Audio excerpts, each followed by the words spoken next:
25 তারিখে ইনশাআল্লাহ আপনাদের দয়া আল্লাহর রহমতে আমি দেশে ফিরে যাব।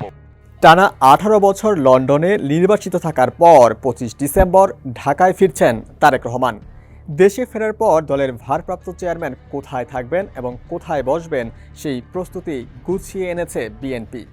জানা গেছে তিনি উঠবেন গুলশান এভিনিউয়ের 196 নম্বর বাড়িতে। এর পাশেই ফিরোজা নামের বাড়িটিতে থাকেন তার মা বিএনপি চেয়ারপারসন খালেদা জিয়া। এছাড়া গুলশানে আরেকটি বাসা ভাড়া নেওয়া হয়েছে, যেখান থেকে ত্রয়োদশ জাতীয় সংসদ নির্বাচনের যাবতীয় কার্যক্রম পরিচালনা করা হবে।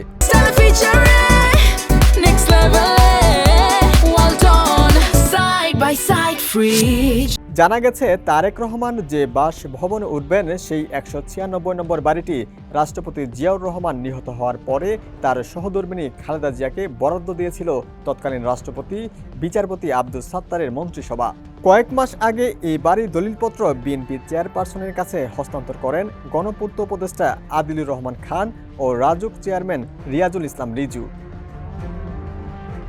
এ বাড়ির প্রস্তুতির কাজ প্রায় শেষ পর্যায়ে রয়েছে। বাড়ির সামনে নিরাপত্তা চৌকি বসানো হয়েছে, সড়কের সামনে স্থাপন করা হয়েছে সিসিটিভি ক্যামেরা। মঙ্গলবার এক সংবাদ সম্মেলনে তারেক রহমানের দেশে প্রত্যাবর্তন উপলক্ষে আমার ভাবনায় বাংলাদেশ শিরোনামে জাতীয় রিল মেকিং প্রতিযোগিতা কর্মসূচির ঘোষণা করেন দলের ভারপ্রাপ্ত চেয়ারম্যানের উপদেষ্টা মাহাদি আমিন। ওই সংবাদ সম্মেলনেই এসব তথ্য তুলে ধরেন তিনি। এদিকে তারেক রহমানের আগমন উপলক্ষে বিএনপি ব্যাপক প্রস্তুতি গ্রহণ করেছে। 25 তারিখ হযরত শাহজালাল আন্তর্জাতিক বিমানবন্দরে এসে পৌঁছালে তাকে সংবর্ধনা জানাতে নেতাকর্মীরা উপস্থিত থাকবেন। তারেক রহমানের আগমনের বিষয়ে বিএনপি মহাসচিব মির্জা ফখরুল ইসলাম আলমগীর বলেন, আমাদের নেতার অপেক্ষায় আছেন দেশবাসী। সেদিন দলের সর্বস্তরের নেতাকর্মীরা সড়কের দুপাশে সুশৃঙ্খলভাবে অবস্থান নিয়ে প্রিয় নেতাকে অভ্যর্থনা জানাবেন।